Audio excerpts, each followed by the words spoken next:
प्रिय विद्यार्थियों, आज का प्राणिशास्त्र व्याख्यान अपना एक नए विषय भ्रूण बाह्य या गर्भ झिल्लियाँ, जिन्हें हम एक्स्ट्रा एम्ब्रियोनिक मेम्ब्रेन्स या फीटल मेम्ब्रेन्स कहते हैं, उन पर आज का व्याख्यान रहेगा।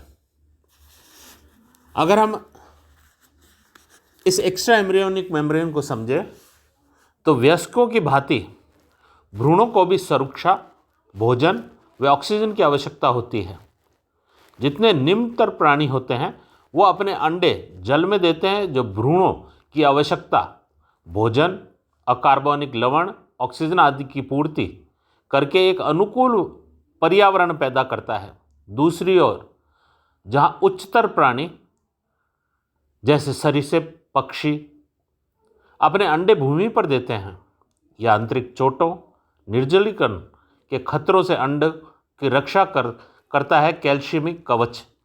जबकि विशेष रूप से विकसित ये गर्भ झिल्लियाँ भ्रूण के पोषण, श्वसन, उत्सर्जन और सुरक्षा के लिए कार्य करती है और इन्हें पूरी तरह से भूमि पर जीवन यापन के योग्य बनाती है। इसलिए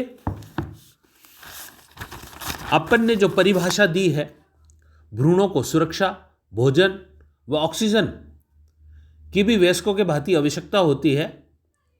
निम्न प्राणियों में अंडे जल में देते हैं, उनका पोषण, ऑक्सीजन आदि आवश्यकताओं की वस्तुएं पर्यावरण ही प्रदान करता है, लेकिन उच्चतर प्राणियों में भ्रूण की सुरक्षा, पोषण, निर्जलीकरण के खतरों को बचाने के लिए अतिरिक्त आवश्यकता होती है। इन आवश्यकताओं की पूर्ति करने हेतु संरचनाएं पाई जाती है, जिन्हें भ्रूण बाह्य कलाएं या गर्भ झिल्लियां कहते हैं। ये भ्रूण बाह्य झिल्लियां ब्लास्टोडर्म से विकसित होती है और वास्तविक भ्रूण के निर्माण में भाग नहीं लेती। यह अपना कार्य समाप्त करने के पश्चात स्वतः ही नष्ट या अवशोषित कर ली जाती है। ये बाह्य भ्रूण कलाएं 4 प्रकार की होती है। पहला है पित्तक कोश, जिसे हम योक सैक कहते हैं। दूसरा उल्व, जिसे हम एमनियन कहते हैं। सिरोसा कॉर्निया और अपरा पोशिका एलेंटॉइस कहते हैं। ये 4 प्रकार की बाह्य भ्रूण झिल्लियां पाई जाती है। इससे आगे जब अपन एक एक के बारे में डिस्कस करते हैं तो सबसे पहले आता है पित्तक कोश। पित्तक कोश योक सैक को कहते हैं। भ्रूण के पोषण का मुख्य स्रोत पित्तक अर्थात योक होता है। यह एक कोश समान वेस्टर्न कला इन्वेस्टिंग मेम्ब्रेन द्वारा घिरा हुआ होता है, जिसमें पोषक कोश योक सैक कहते हैं। यह पूर्णतः नहीं बल्कि अधरतल पर एक छोटा मार्ग छोड़ देता है, जिससे होकर बचे हुए एल्ब्यूमिन का अवशोषण किया जाता है। योक सैक का विकास सोमेटोप्लूर से होता है, जिसमें बाह्य स्तर पर मीजोडर्म तथा भीतरी स्तर पर एंडोडर्म स्थित होता है। इस योक सैक के विकास के साथ इसमें भीतरी झिल्ली एंडोडर्म के पाचक रसों का स्रवण करती है। पाचन के उत्पाद पहले विसरण यानी डिफ्यूजन द्वारा भ्रूण तक पहुंचते हैं और बाद में स्प्लेंचनिक मीजोडर्म स्थित कोशिका जाल के द्वारा पहुंचते हैं। इस प्रकार भ्रूणीय रक्त परिसंचरण तंत्र द्वारा भ्रूण के समस्त भागों में पोषक आपूर्ति पहुंचाई दी जाती है।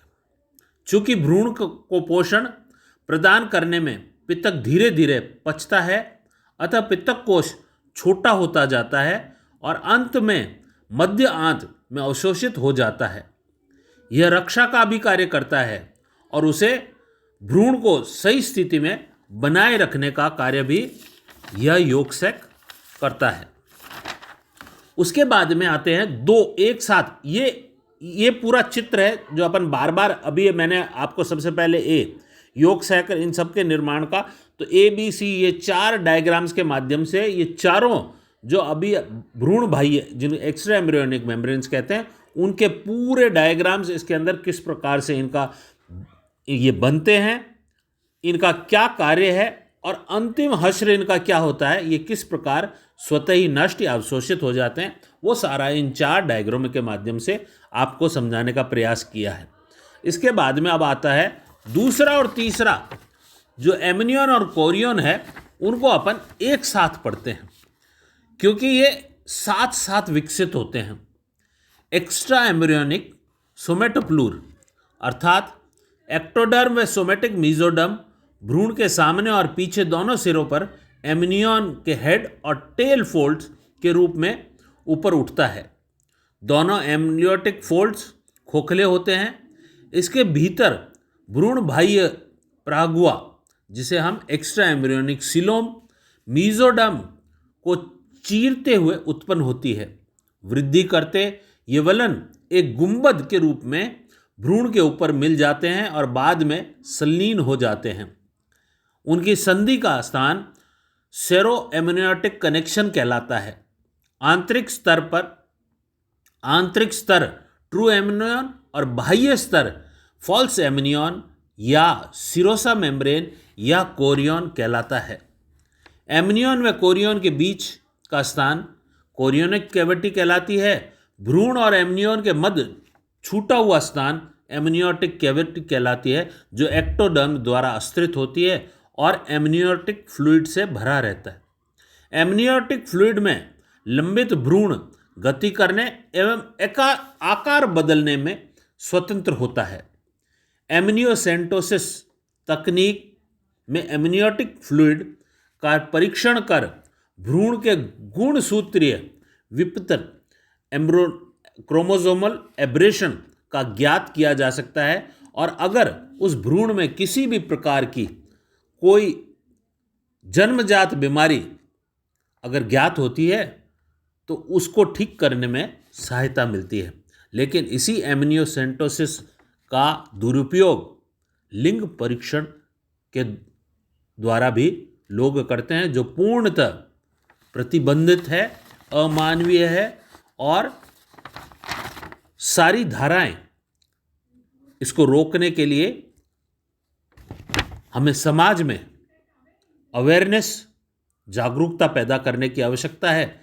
हम विज्ञान के विद्यार्थियों को इसमें विशेष रूप से योगदान देना चाहिए और ये लिंग परीक्षण कार्य परिवार में, समाज में इसको तुरंत बंद करवाना चाहिए। चौथी है एलेंटॉइस।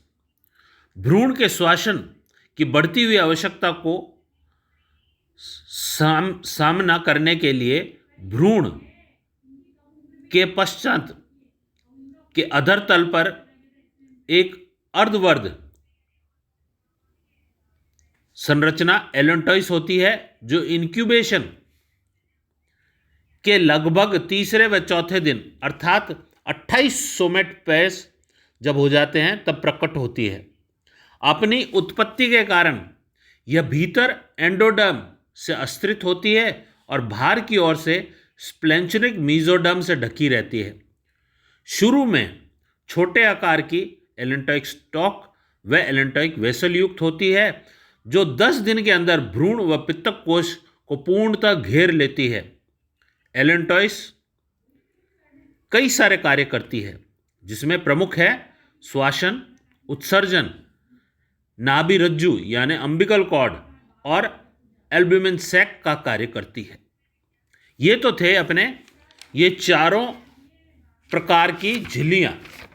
इसके बाद में आता है इनके फंक्शन, इनके कार्य क्या क्या हैं। सबसे पहला, योग सैक परिवर्धित हो रहे भ्रूण का पोषण करता है। दूसरा, कोरियन भ्रूण की शुष्कता तथा संक्रमण से रक्षा करता है। एलेंटॉइस व कोरियन श्वसन में सहायता करती है। एमनियन भ्रूण को जल आम्लमन देता है और भ्रूण को बाह्य आघातों से सुरक्षा प्रदान करता है। एमनियोटिक फ्लूइड भ्रूण को सूखने से बचाता है। एमनियोटिक फ्लूइड में जल की मात्रा अधिक होने के कारण भ्रूण की ताप परिवर्तन से सुरक्षा देता है। एलेंटॉइस उत्सर्जी पदार्थों का संग्रहण करता है, अतः मूत्राशय के समान कार्य करता है। आखिरी, एलेंटॉइस एल्ब्यूमिन का अच्छा अवशोषक होता है। इस प्रकार आज के इस टॉपिक में हमने सर्वप्रथम एक्स्ट्रा एम्ब्रियोनिक मेम्ब्रेन क्या होती है, क्यों आवश्यकता पड़ती है और इसकी क्या परिभाषा है।